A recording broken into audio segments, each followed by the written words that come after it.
ವಿಶ್ವದ ಅತಿದೊಡ್ಡ ರಾಜಕೀಯ ಪಕ್ಷ ತನ್ನ ಮುಂದಿನ ರಾಷ್ಟ್ರೀಯ ಅಧ್ಯಕ್ಷರ ಆಯ್ಕೆ ಮಾಡೋಕೆ ಯಾಕಿಷ್ಟು ಹೆಣಗಾಡ್ತಿದೆ?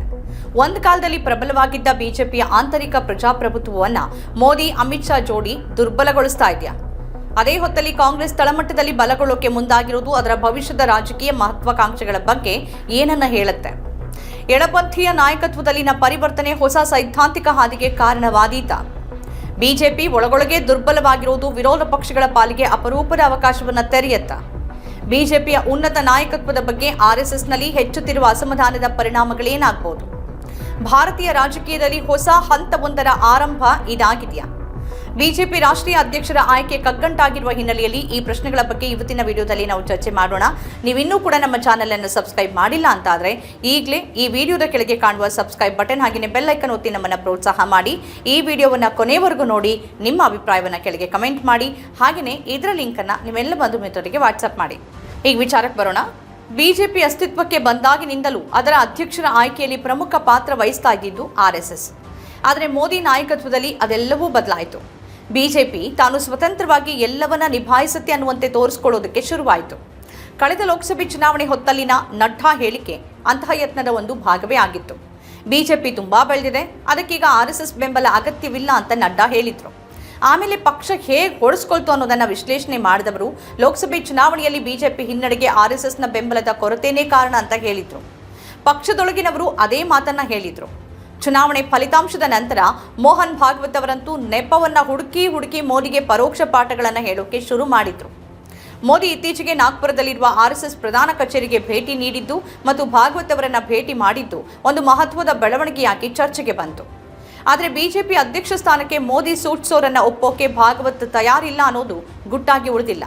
ಹೀಗಾಗಿ ವಿಶ್ವದ ಅತಿದೊಡ್ಡ ಪಕ್ಷ ತನ್ನ ಹೊಸ ಅಧ್ಯಕ್ಷನನ್ನ ಆರಿಸೋಕೆ ಇನ್ನೂ ಹೆಣಗಾಡ್ತಾನೆ ಇದೆ. ಅಖಿಲೇಶ್ ಯಾದವ್ ಲೇವಡಿ ಮಾಡಿದ್ದಂತೆ ಕೇಸರಿ ಪಕ್ಷದಲ್ಲಿನ ಒಳಜಗಳ ನಾಯಕತ್ವದ ಬಿಕ್ಕಟ್ಟನ್ನು ಸೃಷ್ಟಿ ಮಾಡಿದೆ. ಅಧ್ಯಕ್ಷರನ್ನ ನೇಮಿಸುವಲ್ಲಿ ಸಿಕ್ಕಾಪಟ್ಟೆ ವಿಳಂಬವಾಗಿ ನಡ್ಡಾ ಅವಧಿ ವಿಸ್ತರಣೆ ಆಗ್ತಾನೆ ಹೋಗಿದೆ. ಕಳೆದ ಡಿಸೆಂಬರ್ ವೇಳೆಗೆ ನಡಿಬೇಕಿದ್ದ ಹೊಸ ಬಿಜೆಪಿ ಅಧ್ಯಕ್ಷರ ಆಯ್ಕೆ ಇನ್ನೂ ಆಗಿಲ್ಲ. ಯಾವಾಗ ಅನ್ನೋದು ಕೂಡ ಸ್ಪಷ್ಟ ಇಲ್ಲ. ಬಿಜೆಪಿ ಹೀಗೆ ಆಂತರಿಕ ತಳಮಳಗಳಲ್ಲಿ ಮುಳುಗಿರುವಾಗ ವಿಪಕ್ಷಗಳು ಚುರುಕುಗೊಂಡಿರುವ ಹಾಗೆ ಕಾಣಿಸ್ತಿದೆ. ಕಾಂಗ್ರೆಸ್ ಅನ್ನೇ ನೋಡೋದಾದ್ರೆ ಅಲ್ಲಿ ಮಲ್ಲಿಕಾರ್ಜುನ್ ಖರ್ಗೆ ಮತ್ತು ರಾಹುಲ್ ಗಾಂಧಿ ನಾಯಕತ್ವದಲ್ಲಿ ಹೊಸ ಬಲ ಕಾಣಿಸಿದೆ. ಪಕ್ಷವನ್ನ ಸಂಘಟಿಸುವ ಮಹತ್ವದ ಹೊಣೆಯನ್ನ ಒಂದ್ ಕಡೆ ಖರ್ಗೆ ನಿಭಾಯಿಸ್ತಾ ಇರುವಾಗ ಮತ್ತೊಂದು ಕಡೆ ರಾಹುಲ್ ಗಾಂಧಿ ಕೂಡ ಲೋಕಸಭೆಯಲ್ಲಿ ವಿರೋಧ ಪಕ್ಷದ ನಾಯಕರಾಗಿ ತಮ್ಮ ಸಾಮರ್ಥ್ಯವನ್ನ ತೋರಿಸಿದ್ದಾರೆ. ಇದಕ್ಕಿಂತಲೂ ದೊಡ್ಡ ವಿಚಾರ ಏನು ಅಂತಂದ್ರೆ ತಳಮಟ್ಟದಿಂದಲೇ ಪಕ್ಷವನ್ನ ಬಲಪಡಿಸುವ ಮಾತು ಕಾಂಗ್ರೆಸ್ನಲ್ಲಿ ಕೇಳಿ ಬಂದಿದೆ ಅನ್ನೋದು. ತಡವಾಗಿ ಆದರೂ ಕಾಂಗ್ರೆಸ್ ಇಂಥದ್ದೊಂದು ಮಹತ್ವದ ಕೆಲಸಕ್ಕೆ ಮುಂದಾಗಿದೆ ಅನ್ನೋದು ಗಮನಾರ್ಹ. ವರ್ಷಗಳಿಂದಲೂ ಇದ್ದಲ್ಲೇ ಜಡ್ಡುಗಟ್ಟಿದಂತಿದ್ದ ಜಿಲ್ಲಾ ಕಾಂಗ್ರೆಸ್ ಸಮಿತಿಗಳು ಅಂದರೆ ಡಿಸಿಸಿಗಳು ಪೂರ್ತಿಯಾಗಿ ಮರು ಸಂಘಟಿಸುವ ಕಾಂಗ್ರೆಸ್ ನಿರ್ಧಾರ ಬಹಳ ಮಹತ್ವದ್ದಾಗಿದೆ. ಜಿಲ್ಲಾ ಸಮಿತಿಗಳು ಸರಿಯಾಗಿ ಕೆಲಸ ಮಾಡುವಂತಾಗೋಕೆ ಮೇಲ್ವಿಚಾರಣೆಗಾಗಿ ಗುಜರಾತ್ನ ಪ್ರತಿಯೊಂದು ಜಿಲ್ಲೆಯಲ್ಲಿ ಕಾಂಗ್ರೆಸ್ ವೀಕ್ಷಕರನ್ನ ನೇಮಿಸಿದೆ. ಪಕ್ಷದ ಬಹಳ ದೊಡ್ಡ ಶಕ್ತಿ ಸಾಧ್ಯವಾಗುವುದು ಡಿಸಿಸಿ ಹಂತದಲ್ಲಿ ಅನ್ನೋದು ಎಐಸಿಸಿಗೆ ಮನದಟ್ಟಾಗಿದೆ. ಸಂಘಟಿಸುವಿಕೆಯಲ್ಲಿ ಕಾಂಗ್ರೆಸ್ ಅಂದುಕೊಂಡಂತೆಯೇ ಯೋಜನೆ ಜಾರಿಗೆ ಬಂದರೆ ಈಗ ನಿಷ್ಕ್ರಿಯ ಸ್ಥಿತಿಯಲ್ಲಿರುವ ಅದರ ಬೂತ್, ಬ್ಲಾಕ್ ಮತ್ತು ಮಂಡಲ ಘಟಕಗಳು ಮತ್ತೆ ಚೇತರಿಸಿಕೊಳ್ಳಲಿವೆ. ತಳಮಟ್ಟದಲ್ಲಿ ಪಕ್ಷವನ್ನು ಬಲಪಡಿಸುವ ಈ ನಿರ್ಧಾರದಿಂದಾಗಿ ಪ್ರತಿ ರಾಜ್ಯದಲ್ಲಿ ಕಾಂಗ್ರೆಸ್ ನಾಯಕತ್ವದ ಒಳಗೆ ಪ್ರಜಾಸತ್ತಾತ್ಮಕ ವ್ಯವಸ್ಥೆ ಬರೋದಕ್ಕೆ ಸಾಧ್ಯ ಇದೆ. ಇದು ತಳಮಟ್ಟದ ಕಾರ್ಯಕರ್ತರಲ್ಲಿ ಶಕ್ತಿಯನ್ನು ತುಂಬಿಸಬಹುದು. ಅಲ್ಲದೆ ಪಕ್ಷಕ್ಕೆ ಹೆಚ್ಚು ಹಾನಿಕಾರಕ ಆಗುವುದಕ್ಕೆ ಕಾರಣ ಆಗಿದ್ದ ಅತಿಯಾದ ಕೇಂದ್ರೀಕರಣಕ್ಕೆ ಬ್ರೇಕ್ ಬೀಳಬಹುದು. ಈಗಾಗಲೇ ಕಾಂಗ್ರೆಸ್ ಹೈಕಮಾಂಡ್ ಹೇಳಿರೋ ಪ್ರಕಾರ ಡಿಸಿಸಿಗೆ ಹೊಸ ಅಧಿಕಾರ ಮತ್ತು ಹೊಣೆಯನ್ನು ವಹಿಸಲಾಗುತ್ತೆ. ಪ್ರತಿ ಜಿಲ್ಲೆಯಲ್ಲಿ ರಾಜಕೀಯ ವ್ಯವಹಾರಗಳ ಸಮಿತಿ ರಚನೆಗೂ ಎಐಸಿಸಿ ಆಲೋಚಿಸಿದೆ. ಪ್ರಮುಖ ನಿರ್ಧಾರಗಳನ್ನು ತೆಗೆದುಕೊಳ್ಳುವುದು, ಪ್ರಚಾರಕ್ಕಾಗಿ ಚುನಾವಣಾ ವಿಷಯವನ್ನು ಪ್ರಾದೇಶಿಕ ದೃಷ್ಟಿಯಿಂದ ನಿರ್ಧರಿಸೋದು ಮತ್ತು ನಾಯಕರ ನಡುವಿನ ಭಿನ್ನಮತಗಳಿದ್ರೆ ನಿವಾರಿಸೋದು ಈ ಸಮಿತಿಗಳ ಹೊಣೆಗಾರಿಕೆ ಆಗಿರುತ್ತೆ. ಈಗಾಗಲೇ ಗುಜರಾತ್ನಲ್ಲಿ ಸಂಘಟನಾತ್ಮಕ ಬದಲಾವಣೆಗಳನ್ನು ತರಲಾಗ್ತಾ ಇದೆ. ಗುಜರಾತ್ ಮಾದರಿ ಯಶಸ್ವಿಯಾದರೆ ಇತರ ರಾಜ್ಯಗಳಲ್ಲಿಯೂ ಅದು ಜಾರಿಗೆ ಬರಬಹುದು.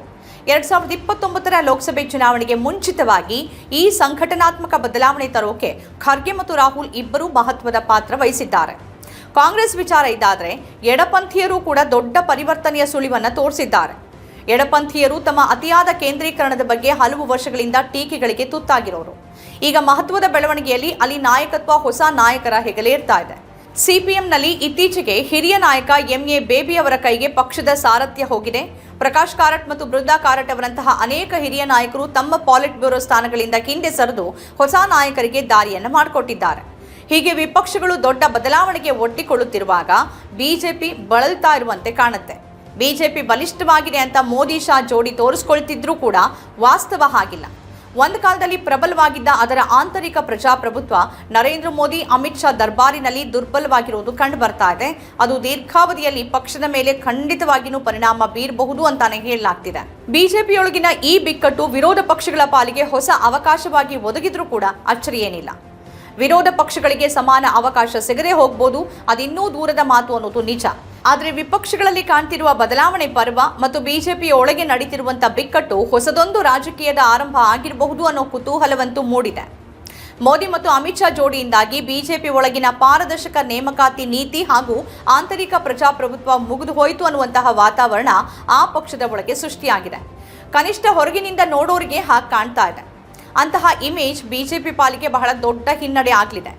ಯಾವ ಕಾರಣಕ್ಕಾಗಿ ಜನ ಕಾಂಗ್ರೆಸ್ ಅನ್ನ ತಿರಸ್ಕರಿಸಿ ಬಿಜೆಪಿ ಕಡೆಗೆ ತಿರುಗಿದ್ರೋ ಅದೇ ಕಾರಣ ಇವತ್ತು ಬಿಜೆಪಿಯೊಳಗೆ ಇಲ್ಲವಾಗಿದೆ ಅನ್ನುವಂತಾಗಿದೆ. ಅದೇ ಹೊತ್ತಿನಲ್ಲಿ ಕಾಂಗ್ರೆಸ್ ತಳಮಟ್ಟದಿಂದ ಪಕ್ಷದ ಸಂಘಟನೆ ಬಲಿಷ್ಠಪಡಿಸೋಕೆ ಹೊರಟಿರೋದು ಅದಕ್ಕೆ ಜನರಿಂದ ಬೆಂಬಲ ಸಿಗುವ ಸಾಧ್ಯತೆಯನ್ನ ಮತ್ತಷ್ಟು ಹೆಚ್ಚಿಸಿದೆ. ಜಿಲ್ಲಾ ಮಟ್ಟದ, ತಾಲೂಕು ಮಟ್ಟದ ಕಾಂಗ್ರೆಸ್ ಸಮಿತಿಗಳ ಶಿಫಾರಸುಗಳು ಕೇಂದ್ರದ ವರಿಷ್ಠರ ಮಟ್ಟದಲ್ಲಿ ಚರ್ಚೆಯಾಗಿ ಪ್ರಮುಖ ನಿರ್ಧಾರಗಳನ್ನು ತೆಗೆದುಕೊಳ್ಳೋಕೆ ನೆರವಾಗಲಿದೆ ಅನ್ನೋದೇ ಪಕ್ಷದ ಕಾರ್ಯಕರ್ತರು ಹಾಗೂ ಸ್ಥಳೀಯ ನಾಯಕರ ಪಾಲಿಗೆ ಬಹಳ ದೊಡ್ಡ ನೈತಿಕ ಶಕ್ತಿಯನ್ನು ತಂದುಕೊಡುತ್ತೆ. ಇಲ್ಲಿ ನಾವು ಹೇಳಿದ ಹಾಗೆ ಅಲ್ಲಿ ದಿಲ್ಲಿ ಮುಖಂಡರು ನಿರ್ಧಾರ ಮಾಡ್ತಾರೆ ಅನ್ನೋದು ಕಾಂಗ್ರೆಸ್ ಪಾಲಿಗೆ ಸಣ್ಣ ಬದಲಾವಣೆ ಏನಲ್ಲ.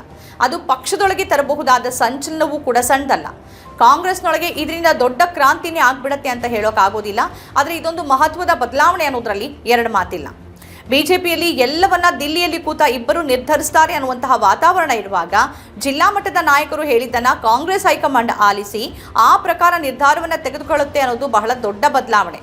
ಅದು ಕಾಂಗ್ರೆಸ್ಗೆ ರಾಜಕೀಯವಾಗಿ ಬಹಳ ಪ್ರಯೋಜನಕಾರಿಯಾಗುವ ನಡೆಯಾಗಿದೆ. ಈ ನಡುವೆ ಬಿಜೆಪಿ ಮಾತ್ರ ಅಮಿತ್ ಶಾ ಮತ್ತು ನರೇಂದ್ರ ಮೋದಿ ಕೇಂದ್ರಿತ ನಿರ್ಧಾರಗಳಿಗೆ ಬೆಲೆ ತೆರುವ ದಿನಗಳು ಬಹಳ ದೂರವಿಲ್ಲ. ಇದು ಈಗಿನ ವಿಶೇಷ. ಈ ರೀತಿಯ ಬೇರೆ ಬೇರೆ ವಿಶೇಷ ಕಾರ್ಯಕ್ರಮಗಳನ್ನು ತಾವು ನೋಡಬೇಕಾದ್ರೆ ನಮ್ಮ ಚಾನೆಲ್ ಸಬ್ಸ್ಕ್ರೈಬ್ ಮಾಡಿ. ನಮಸ್ಕಾರ.